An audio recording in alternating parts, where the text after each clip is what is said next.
Students, आज का class आप सभी के लिए बहुत ही इम्पोर्टेंट होने वाला है। और आज के इस क्लास में हम लोग पढ़ेंगे ह्यूमन बॉडी यानी मानव शरीर के बारे में। क्या आपने कभी सोचा है कि हमारा शरीर कैसे चलता है, कैसे हम देखते हैं, कैसे हम सुनते हैं, कैसे हम सोचते हैं?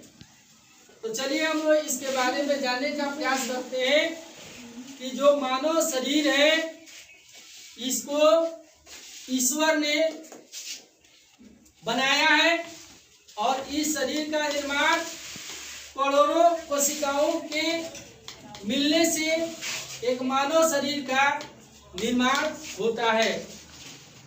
कोशिका जो होता है वह सबसे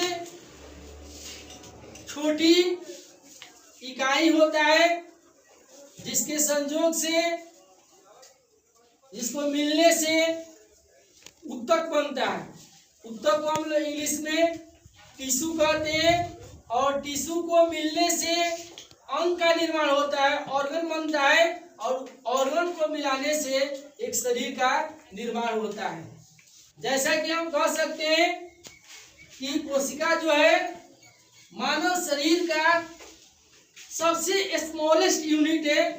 जैसे ईंट जो होता है और इस दीवार में अगर सबसे छोटी इकाई देखेंगे तो ईंट होता है। तो ईंट का मतलब यहाँ आपको समझना है कोशिका। और उस ईंट के ऊपर ईंट जब हम रखते हैं तो एक दीवार का निर्माण होता है, एक दीवार बनता है।